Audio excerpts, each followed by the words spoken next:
From Unity Church of Christianity in Houston, Texas, this is The Awakened Life with Reverend Howard Caesar. Unity is a non-denominational Christian church providing a positive, practical, and progressive approach to Christianity. Let's join the service in progress with the Reverend Howard Caesar. Perhaps you've heard the story of a conversation that went on between a scientist and God. The scientist said, God, we don't need you. We don't need you anymore. Science has figured out a way to create life out of nothing. In other words, we can now do what you did in the beginning. And God says, oh, is that so? Tell me more. And the scientist says, well, we can take dirt and kind of form it into things and create things just like you have done. And God says, well, that's interesting. Show me. And so the scientist bends down to the earth and starts to reach for some soil. And God interrupts and says, no, no, no, no, no. Get your own dirt.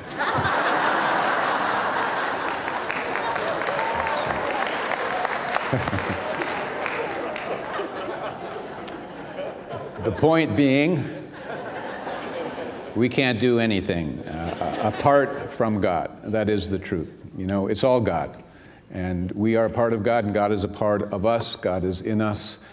And there is no separation. The only separation that exists is that which we have a sense of at times in our own mind that we concoct, which is all an illusion because there can be no separation. There is a divine intelligence that is at work in us moment to moment. We don't have to tell our body how to function and all the intelligence to do what it has to do. It's a very complex physical body that we have and the many organs and so forth. It is always there. We are not separate from that wisdom and that intelligence that's at work in us. So it's always there to help us. It's always there to guide us. So let us never think that we can go it alone, you know, and it's only the voice of ego that edges God out in some way in our mind and thinks that we can do it alone. Oneness is always the way. Oneness will always be the way. Today we begin a series called Exploring Avenues of Guidance. And I think in every life, there are obviously decisions to be made, there are choices to be made, there's options that are put in front of us, there are ways that we have to find our way through situations and circumstances. We all have, however, a spiritual compass. And that spiritual compass lives inside all of us. And we are being guided all the time. It's important for us to know we are being guided all the time. We are being given help and direction all the time. Now, we may not be aware of it. We may not be awake to it. We may not be accessing it. We may not spot it. We may not follow it. But we are being guided all the time. And guidance is something we can become more sensitized to. And we can develop an ability to recognize it and begin to flow with it, the same way that one can learn to become a more compassionate person, a more loving person, a more forgiving person. There are these things that we are to be growing into, and one of them is the whole idea of being guided and being aware of the consistency of an all-knowing presence that is helping us in a multitude of ways.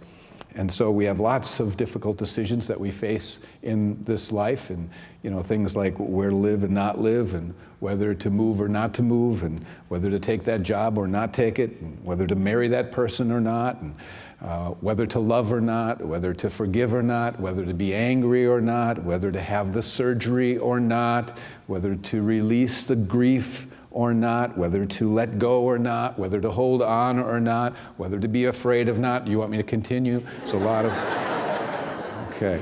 So could take up this whole lesson. So a person can be faced with a difficult set of circumstances that can be causing anything from stress and fear to a kind of an internal conflict and even an internal kind of suffering as you are working on grinding out the decision that you're mulling over that may have some magnitude in your life. What do I do about this? What do I do about that? What am I going to do, you know? And we're searching for answers, and we're looking for the right perfect solution. Even we may be looking for strength or some kind of help, because in many cases we just don't know what to do. We don't know really what is best. We don't know how to proceed. And we struggle sometimes with these decisions. And we're looking for the way to higher ground. We're looking for direction. And sometimes it is about our evolution, you know, because learning to become more guided is part of something that we need to develop in our evolutionary path of spiritual awakening. And it's definitely a part of building a deeper, more connective, more sensitive relationship to our Creator, to our presence and power, to this divine intelligence, to become more sensitive and more open and receptive and listening and being more awake and aware of its movement in our life. And so we must come to know that we are being guided all the time. That's an important part. And it's for us then to look to the divine for the signs and the signals and the ways that are being given. Because from birth, we are essentially given a navigational system that aligns us with people, with events, with happenings, with coincidences, so many things that line up in our life to meet this person, to have this experience, to go through this and that, and it's there's like an internal navigator that is moving us through this life so that we have the experiences that we uniquely need to have on our growth path of spiritual awakening and flowering into the person that we were intended to be. And so it's important that we consciously turn to that navigator that lives within us. And so there are people who feel at times, you know, that they're at the end of their rope, that there's nothing more that they can do. They've exhausted all possibilities. And yet I like to tell the story of the man who was in the airport, and he was at his gate, and they had been told that there was going to be an hour delay on their flight leaving. And so he sat down next to a couple of young guys that were playing chess. They had pulled out a chessboard while they had the hour to wait. And so this man, being a chess buff, kind of sat close enough to watch them play. And as it got to one point where one of the young guys was ready to concede defeat to the other, and this guy entered in and remarked and said, "There's one more move." And the other guy, you know, the guy said, "Well, okay." You know, he invited him to take his place at the chessboard, and he did. And he made one just deft move that changed the whole complexion of the game. And he continued and made a few more moves and won. This guy that had been watching won.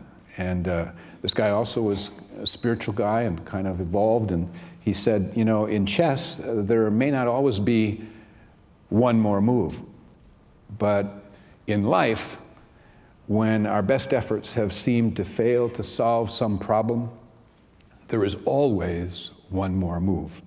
And that move is to let God take over, to let God take over the problem, and then to trust Him to solve it, to give you the signs and the signals. Very powerful story. And actually, that person told that story that it happened to him, and later in life there were incidences where he remembered, he was at wit's end, and he remembered that person in the airport, and that there really was one more move, and he would hand off to God. But in the Old Testament, it's stated this way: "Cast your burden upon Jehovah, and He will sustain you." There are many ways it speaks of this idea of guidance in the Old Testament, but also in the New Testament, many ways. One that I like is, "Ask and it will be given unto you. Seek and you shall find. Knock and the door will be opened to you." But you have to ask, and you have to seek, and you have to knock on a door for the guidance to appear. It's a process. And so all of us have this built-in guidance system that is all too often unused or all too often not trusted.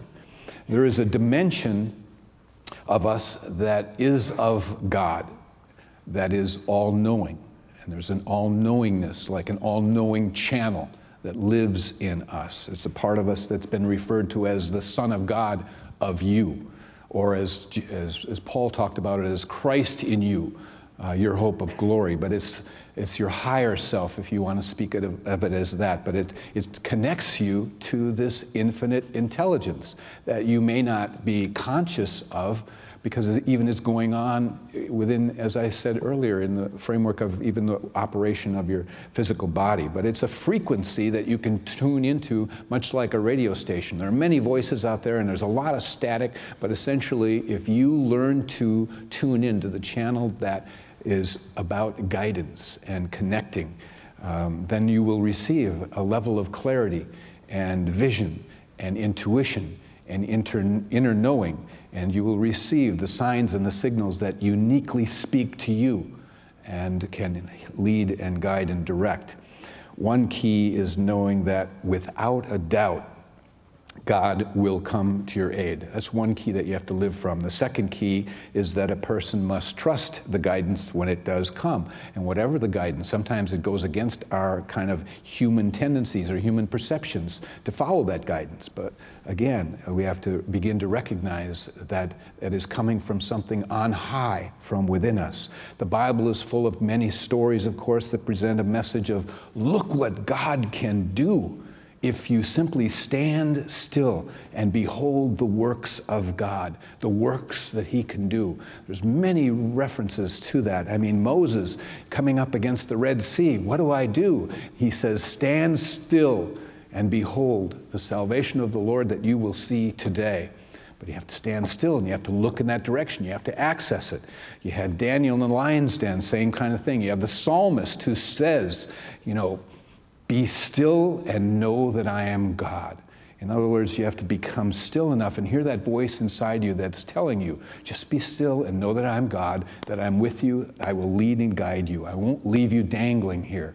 You see, there are so many references, and the writers of the Bible were often making this strong distinction of the one true God that you are to follow, as opposed to not following all the other voices on all the many other challenges of life, so to speak. And in the Old Testament, it was referred to as the false gods, the idols, the images, and all of these kinds of things. But always God was there, as you recall, whether it was a pillar of fire by night or a cloud by the day, or whether it was a burning bush. There was a multitude of ways in which God was speaking to the people, and many conversations that went on and are recorded. God said this to Joseph or to Abraham and so forth. Well, we don't know if that was a loud voice. We don't know if that was a voice inside that was so distinguishable and so known because they were advanced enough and evolved where they knew it was something higher than themselves that was at work and speaking to them. But always God was there.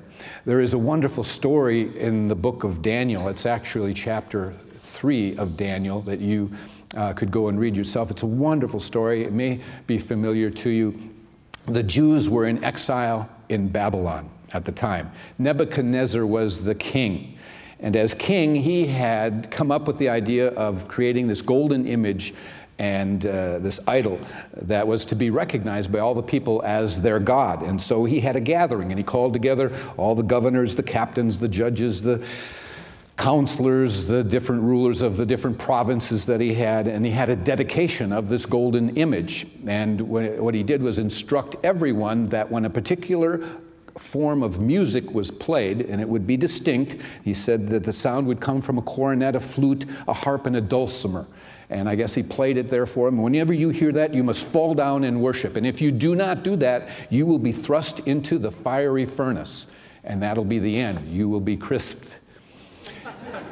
He didn't say that. I said that. But anyway, was not a good outcome. What happened was there were 3 Jews, as the story goes, that were accused of not following these rules. And their name was Shadrach, Meshach, and Abednego. Okay? And so the king was informed that they weren't doing what they were supposed to. You know, they refused to serve his gods, his golden image, and they weren't falling down and worshiping when they heard the music. And he was furious, and so he brought them before him. He said, "Is it true?" He asked them, "Are you not doing this?" And because if you're not, you know, you will have to go into the fiery furnace, as I have decreed. And they said, "Well, our God is able to deliver us even from a fiery furnace. And he will deliver us out of your hand. We will not serve your gods or worship your golden image." Now that really made the king even more mad. So what he did was he had it where he said that the fiery furnace should be increased in its heat 7 times for these guys. And so he called upon his most mighty men to bind them. They were bound and cast into the furnace. In casting them into the furnace, these guys were slain by the heat of the furnace, doing their job. It's in the story. And anyway, so Shadrach, Meshach, and Abednego were into the furnace, and the king was astonished because he looked in there and he called his counselors together and he said, "Didn't we cast 3 men into the midst of the fire?" And they all agreed they had cast 3. And he said, "I see 4 men loose and walking in the midst of the fire, and they have no hurt. And the form of the 4th is like the Son of God." It's a very powerful story that line is in there. And this impressed the king, of course, very much, and he called them out of the fire. And they were unharmed, and even it says in the passage, not a hair on their head was singed. And the king said, "Blessed be the God of Shadrach, Meshach, and Abednego, who has sent his angel and delivered his servants that trusted him and have changed my mind, the king's word, that they might not serve nor worship any god except their own." And then he made a new decree that anyone who spoke against the God of Meshach, Shadrach, and Abednego would, it's a mouthful, anyone who spoke against the God of these 3 guys would be cut into pieces and their houses made a dunghill. Nobody would want that. Anyway, the point is, and this guy, Nebuchadnezzar, his decrees were pretty, of a violent nature. And the whole point of the story, though, is it's one true God. There's only one true God that we can access, and it will come to your aid. It will deliver you, you see, no matter what it is, and you have to trust it. And it's a very powerful story. It has deep mysticism really involved, because it even is a carryover from what Jesus tells us later in the New Testament, where he says, "Where 2 or 3 are gathered together, there am I in the midst of you. There am I also." In other words, there's like a 4th party, a 4th presence, that there's always another presence with you. Could have been 1 person in there and they would have seen 2. That's the mystical metaphor, symbolic aspect of this Old Testament story. You never, ever go into it alone. You always have someone there, a presence that is helping guide you. It's very important and to establish that. And so, the question is, what is your fiery furnace? That's the metaphor. And, there was just in the news a guy that was saved from a fiery inferno. It went viral. He found a way to a door out onto a deck that he remembered was there. He dropped down 1 level, and a fireman's ladder caught him at the last minute. And we all saw many of that in the news. It was a current day fiery furnace kind of experience. We all have our fiery furnace experiences that don't even involve fire. Of course, very important to establish a strong belief that God, the God of the universe, is there to help us. And it may come through a dream. It may come through a song that we hear being played that speaks to us. It may be overhearing a conversation. It might be a synchronicity, a happening. It might be a person that shows up in our life and just says something that speaks to us in 1 line. It might be an inner voice that we hear. It might be the voice of intuition or some other form or fashion that it may come. Native Americans were very much in touch with all of nature, and they saw all of nature being alive with the Great Spirit. But there was a spirit in each one of them speaking to them in all of life. There's an old Apache storyteller who said this: "The plants, rocks, fire, water are all alive. They watch us and see our needs. They see when we have nothing to protect us, and it is then they reveal themselves and speak to us." You see, everything is alive. Everything is holy. And there can be a combination of dream and animal carrying a message. There was a story about a Native American who tells about his wife and his small child were sleeping next to him in the bed, and his wife had a dream. And the dream was that she saw a weak baby hawk trying to fly with its mother. But it wasn't able to keep up. And so the baby hawk started falling to the ground. And in the dream, the wife heard the mother hawk shout, "Wake up, sister, wake up, your baby is in trouble." And the screams of this hawk in her ear in the dream jarred her awake, and she turned and immediately discovered that her long hair, Native American, had wrapped itself around the throat of her infant lying next to her. The commotion had awakened her husband, and he saw what was happening, grabbed a scissors, and was able to cut the child free and have it be not injured. But again, the point being that many a person here can remember a dream that they've had that helped guide them. That's one area that it can come through. In the culture of the Middle East, they contain the belief that messages come in a variety of forms as well. It was reported actually during President George W. Bush's time in office. This was the year 2008. The Saudi Arabian Prince Abdullah visited the United States and specifically the Bush Ranch to have a meeting there. And upon arriving, he found out that President's position on Israel and Ramallah was not one that he wanted to hear, and he was disappointed. And so he decided rather quickly to leave. And but about that time, he saw a turkey in the road, and he took that as a positive sign from Allah. And so he changed his mind and he decided to stay. And the report never said what the turkey specifically symbolized, but in many cultures it symbolizes the idea of a blessing, or it indicates that one's efforts will be rewarded. And so he followed that. So again, a sign came to a prince. It caused him to stay, further the conversation, maybe some things were worked out. The more we open ourselves to receiving guidance, the more we receive. You know, and messages come in every imaginable form, you know, and although they come oftentimes in even a three-dimensional form and show up in something external, you have to know that they always originate from spirit. They're just coming into sharing its message in the realm of the three-dimensional, but they originate in spirit. Confucius, thousands of years ago, wrote, "My way is crossed by a single thread that connects everything." You understand? He was saying everything is connected, and don't ever think it isn't.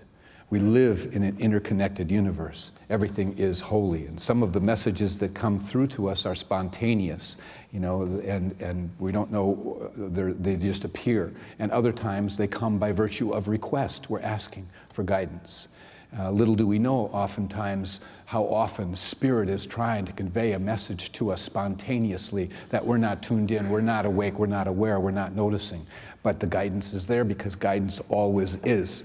And so one lady shared a time that she took her little dogs for a walk near her home. She kind of lived out in the country a bit, and at some point there was a hummingbird that flew toward her, and it came and it hovered right in front of her face, inches away, that forced her to stop. And she said normally she would have just brushed aside and kept walking, but she said at the same time she had like the message in her mind and like neon lights flashing, danger, danger. And she felt up and down her spine a feeling of fear, and that like she was being told in some way to get home. And so she motored on home, walked quickly home, and she said even the hummingbird sat in the branch and watched her as she went.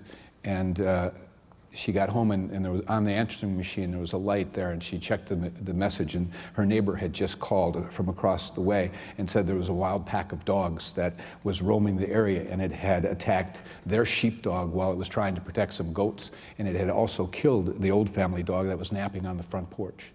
And so do you accept that a hummingbird could have come into this person's face to stop her, to halt her, to somehow make her awake and aware of the sensitivity of feeling that was coming through from another realm as well? Everywhere we are being helped. Everything. You know, a lady tells how she had just learned that her husband had been diagnosed with AML, a rare form of leukemia, and she was still caught up in the emotion of having learned about it all. And it wasn't long, and there was a ring at the front door, at the doorbell. She went to the front door, and there was a cheerful face of a 7-year-old little boy there, and he had a piece of paper in his hand, and she thought, well, he's probably selling candy so he can attend a summer camp. But it turned out that's not what he was doing. He was actually collecting donations for AML research, which her husband had just been diagnosed. And the young boy told her that he had had AML when he was 2. He was now 7. And he proudly shared that a transplant had saved his life. She wanted to grab him, she wanted to hug him with the gratitude of the hope that this synchronistic situation had brought to her. There was hope for her husband. But instead she wrote out a big check. And so if you need guidance, then ask and seek and knock. You know, most of you know I had surgery on my knee, total knee replacement, and actually I had a general physician friend, and he gave me some resumes of orthopedic surgeons, and I thought, okay, I'll visit a few, I'll interview, and so I hope I'll pray that I'm guided. And so I chose my first one to go to, and I prayed that I would get a sign as to one of the 3 that I had the resumes on. I walked into the waiting room, and there was an older lady and there was a couple. So I sat down, and the older lady looked at me and she said, "Are you here for knee surgery with Dr. So-and-so?" Which, you know, and I said, "Well, I'm here to interview him, kind of meet him." "Oh, he is wonderful. He is terrific." And I looked at her, and she had a sweatshirt she was wearing, and it said, "Ask me."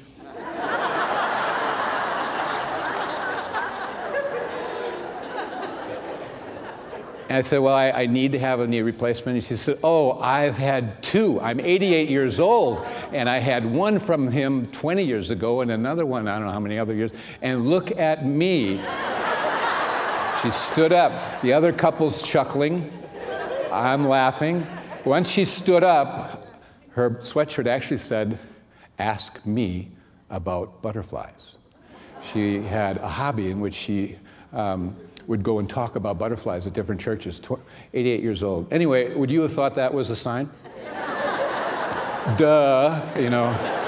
So anyway, I went in, met the doctor, really liked him, and hit it off, and I could not go back or distrust that kind of a sign or signal. There are 3 parts to receiving guidance, whether it is, you know, whether it's spontaneous or requested. One is you have a need or a request. 2 is that there is a method through which it will come, a dream, a happening, an intuition, whatever.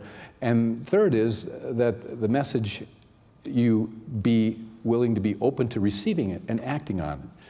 So for today, really what I wanted to do in the first part is heighten your awareness of the importance that we are all being guided all the time. And as you go forward, you're going to think of all the times you have been guided in your life, but you're going to be more sensitive to what's going on there. You know, it can be in regard to protection. It can be moving you beyond a conflict or a danger or some kind of suffering. It can be guiding you in your behavior, in the choices that you're making, to love more where love is called for, to forgive where forgiveness is called for, to seek a higher road, to move beyond separation, consciousness, and into oneness. It can be all of these. Maybe, just maybe, you were guided here today so that you could become more guided. Next week, we will go more into the various ways that we are guided and how to more deeply develop intuition. See you then. God bless you all. Thank you for joining us for today's message. We invite you to be with us again next Sunday. At Unity, we believe that God's presence of love and goodness is everywhere, and that life is meant to be good. You can find out more about Unity and our teachings at unityhouston.org.